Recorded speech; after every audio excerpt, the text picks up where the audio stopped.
Good morning. So I woke up this morning. I was about to start writing as I do at least 3 to 4 times a week. I just write stuff. Never think I'm ever going to write a book because don't think I'm going to complete a book because my mind be all over the place all the time.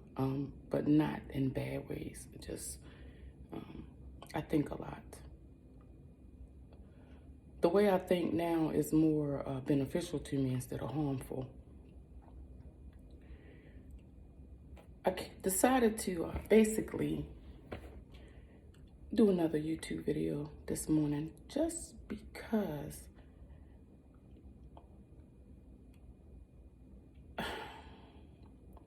we all seek perfection, and even if we say we don't, we always want to get better at something. So we want to be as close to perfect as possible. And then when we don't fulfill that need,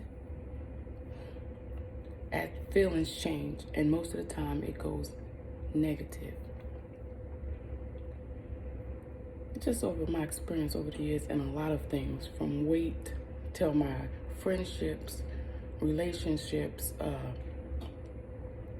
parenting, everything.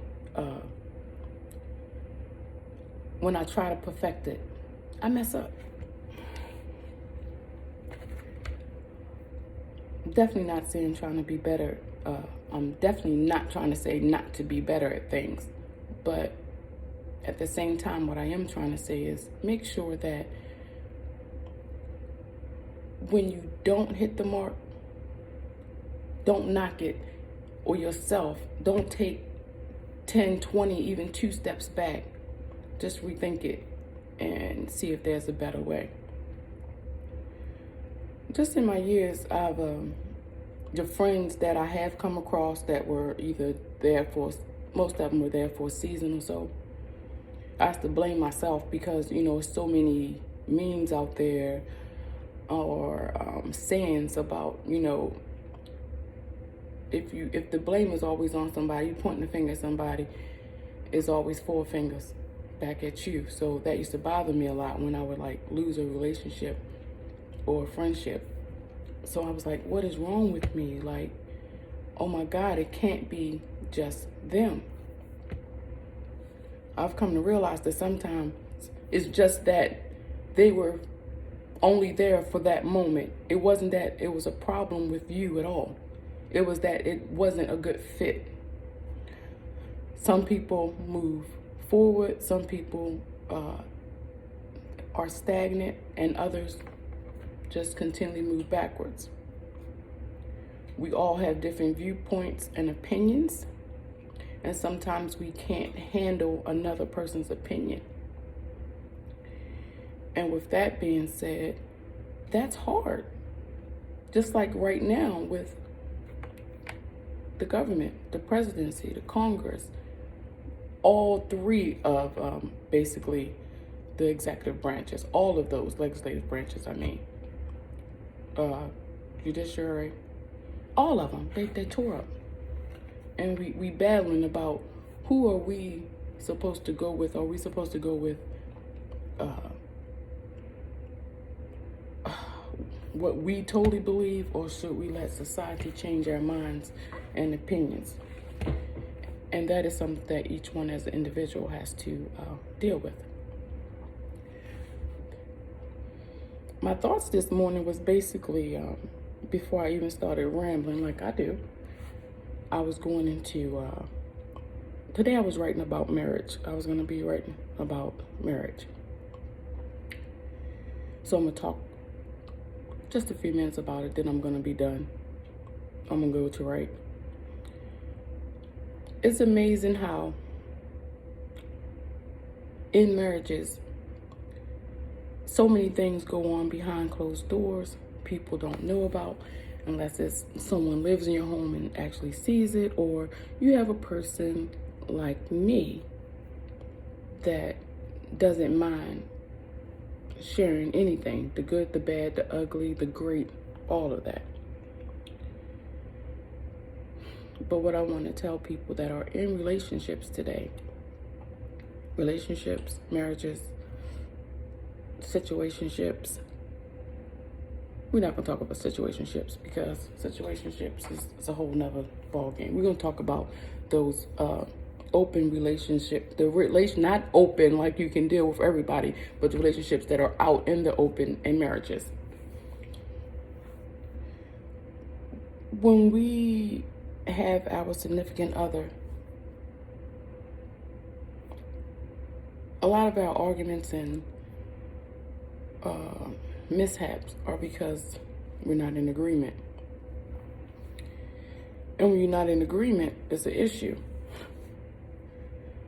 Because there has to be a meeting point. And if there's not a meeting point, people go to bed angry, people do things they shouldn't do.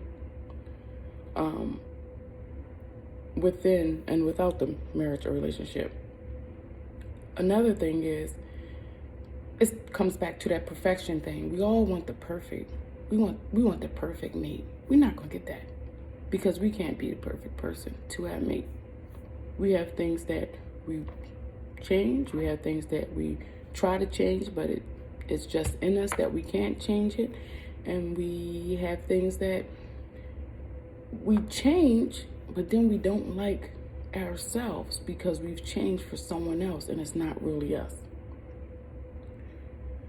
We have problems because we go on social media, we see these supposedly perfect couples, they doing this, they doing that, oh, they got that, they got this, oh my gosh, their children, aren't they the cutest, and oh my gosh, they got their children to college, they got their, oh, they got this, oh, their child got a car on their 16th birthday. Don't worry about it. Look at what you have. What you have is for you. You have to make the best out of what you have. Some of the stuff that you see isn't real.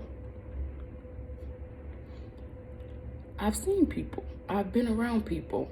I see, well, not now, but I've seen in the past things that were untrue.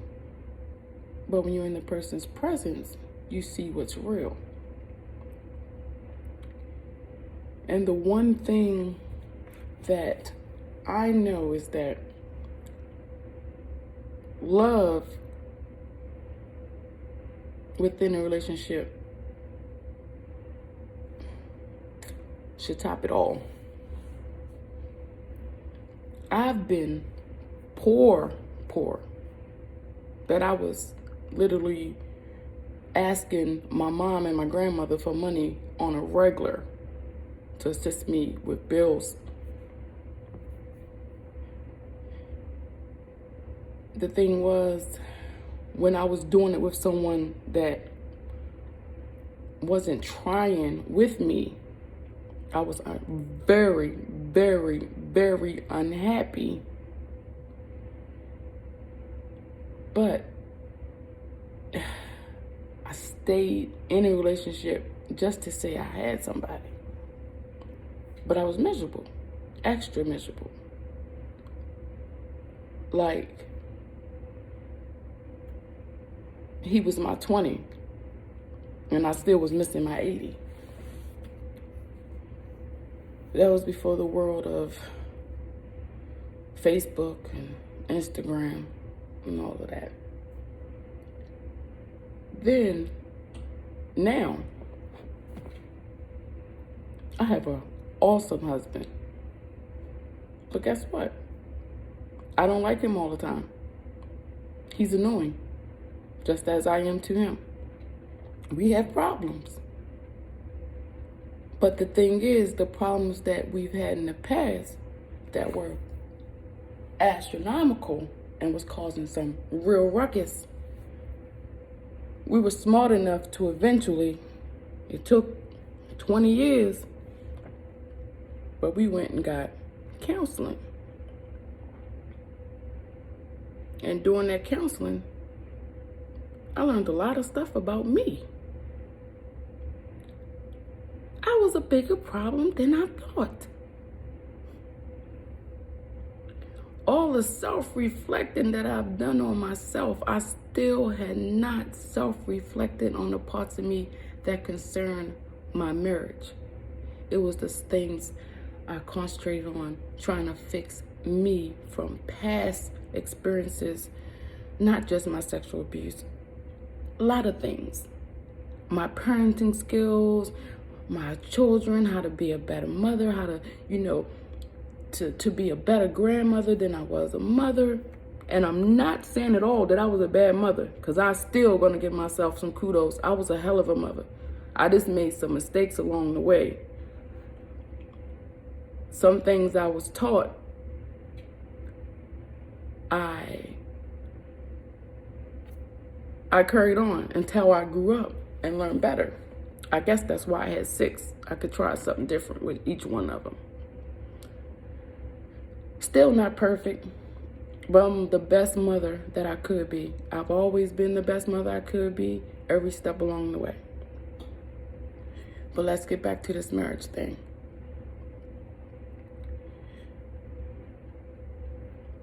I brought a lot of wanting perfection into my relationship without me even realizing that I was actually comparing. I was comparing and didn't even know it. Like, wow. Even though I have this man that would not just die for me, he would live for me. That's what he does.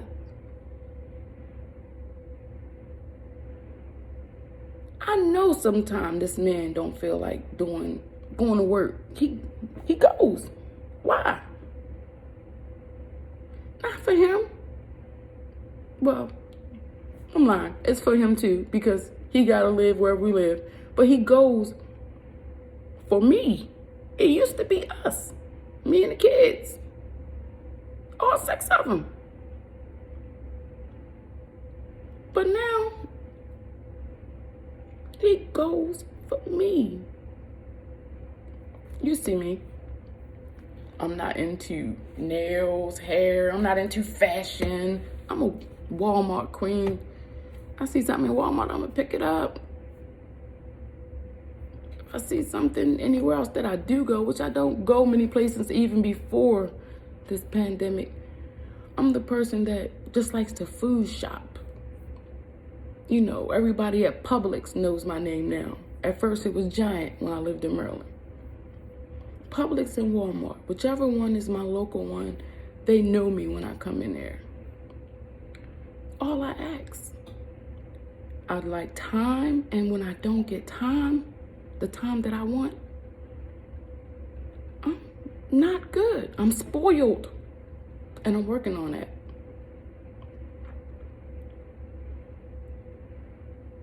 But in a relationship, and some of them, there are major issues and you have to get out. But I just want to tell you from my experience, some relationships,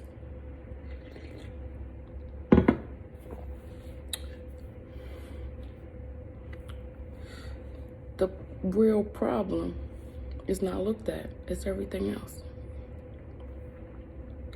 As Black people especially, we just can't do counseling.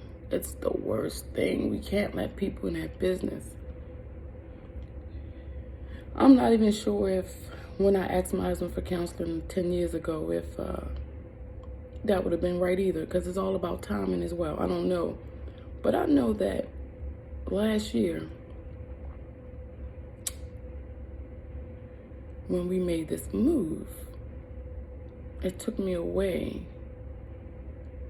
from unknown distractions that I had. I had to concentrate on a little bit more.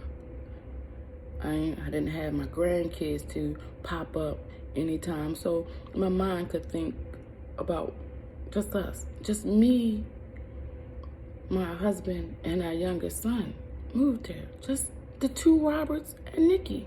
It It was us. Little Robert's grown. He's 21. I don't have any kids. Now, what I do have is my marriage, my man. That question be out there floating, who comes first? Your spouse, your kids, your mother, your stuff. I remember one time, I used to say, oh, my kids come first all the time. Never really realized. Your kids grow up. They get families of their own. Where do you come at? Yeah, now, if your spouse is doing something to your children, abusive to you, your children in any type of way, form, and especially in extended and blended families, it could become a problem, which one thing I am very fortunate about, never had that problem. You don't know with my husband who is biological and who is not. And that definitely is a blessing. Is and was, for me, made a hell of a difference. But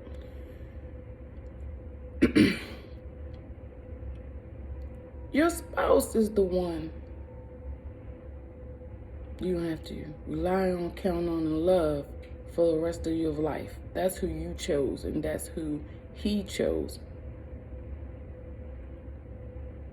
We have to come first.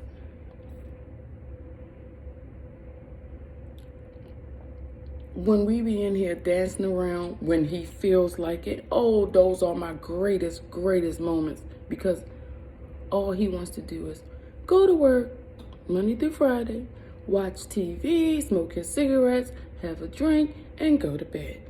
He wants to just watch TV all Saturday and Sunday. He doesn't want to do anything, period. So when he gets in his moods that he want to do something with me, I just feel so great. And then it's all those other times that I get angry because we don't do anything.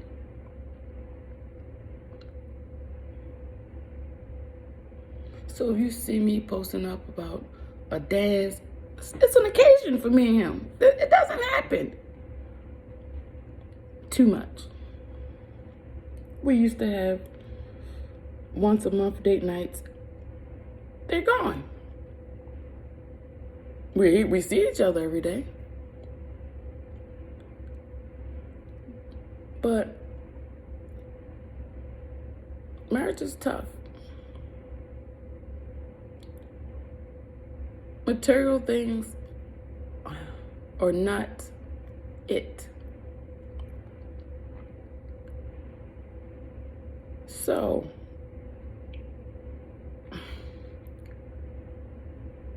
the best thing that I can tell you, everybody, hang in there if you got someone that loves you for you. Hang in there if you love somebody else for them. Because I asked myself,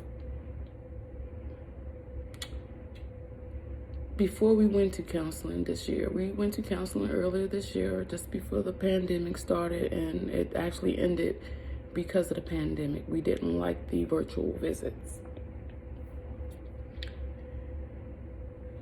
So, ask myself, if Robert was sick, couldn't work and provide, would you stay with him? If Robert lost an eye, would you still love him? If Robert couldn't walk anymore, would you take care of him like you do now? And I honestly said, abso-fucking-lutely. That's my baby. He takes me as I am, and I would take him as he is. I was 127 pounds when I met this guy. Married him when I was 159. Now I'm well over 200. And this man still looks at me like I'm the best thing looking, everything. He hasn't changed his look when he looks at me. So abso-fucking-lutely.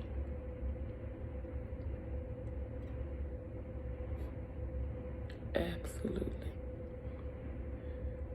So guys, hang tight. Don't compare your relationship to others. It'll fuck you up every time. You have a great morning.